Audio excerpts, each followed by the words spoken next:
ഡൽഹിയിൽ പഴഞ്ചൻ വാഹനങ്ങൾ മൂലമുണ്ടാകുന്ന മലിനീകരണം കുറക്കാൻ രാജ്യ തലസ്ഥാനത്ത് വാഹനങ്ങൾക്ക് ഇന്ധന നിയന്ത്രണം കൊണ്ടുവരുന്നു. 10 വർഷത്തില് കൂടുതല് പഴക്കമുള്ള ഡീസൽ വാഹനങ്ങൾക്കും 15 വർഷത്തില് കൂടുതല് പഴക്കമുള്ള പെട്രോൾ വാഹനങ്ങൾക്കും ജൂലൈ 1 മുതൽ ഡൽഹിയിലെ പമ്പുകളിൽ നിന്നും ഇന്ധനം ലഭിക്കില്ല. Commission for air quality management (CAQM) നിർദ്ദേശങ്ങൾ അനുസരിച്ചാണ് നടപടി. എൻഡ് ഓഫ് ലൈഫ് വാഹനങ്ങൾക്ക് ഇന്ധനം വിൽക്കുന്നത് 2025 ജൂലൈ 1 മുതൽ പൂർണ്ണമായും നിർത്തിവയ്ക്കാനാണ് ഡൽഹി സർക്കാരിന്റെ നീക്കം.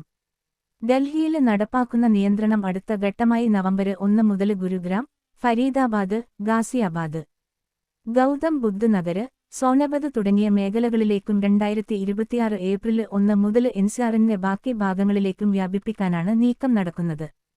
ഡൽഹിയിൽ ഉള്ള വാഹനം രാജ്യത്ത് എവിടെ രജിസ്റ്റർ ചെയ്തതാണ് എന്ന് പരിഗണിക്കാതെയാണ് പുതിയ പദ്ധതി നടപ്പിലാക്കുന്നത്.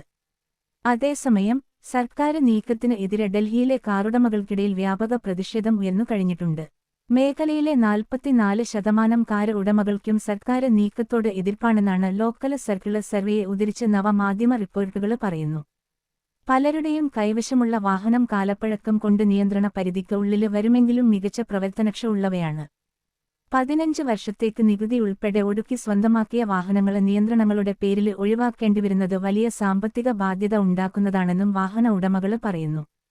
നിയന്ത്രണം കർശനമാക്കിയാൽ ഇന്ധനം നിറയ്ക്കാൻ മറ്റ് മാർഗങ്ങൾ സ്വീകരിക്കേണ്ടിവരുമെന്നും അവർ പറയുന്നു. ന്യൂസ് 4 വേണ്ടി ജിൻസി കുര്യൻ.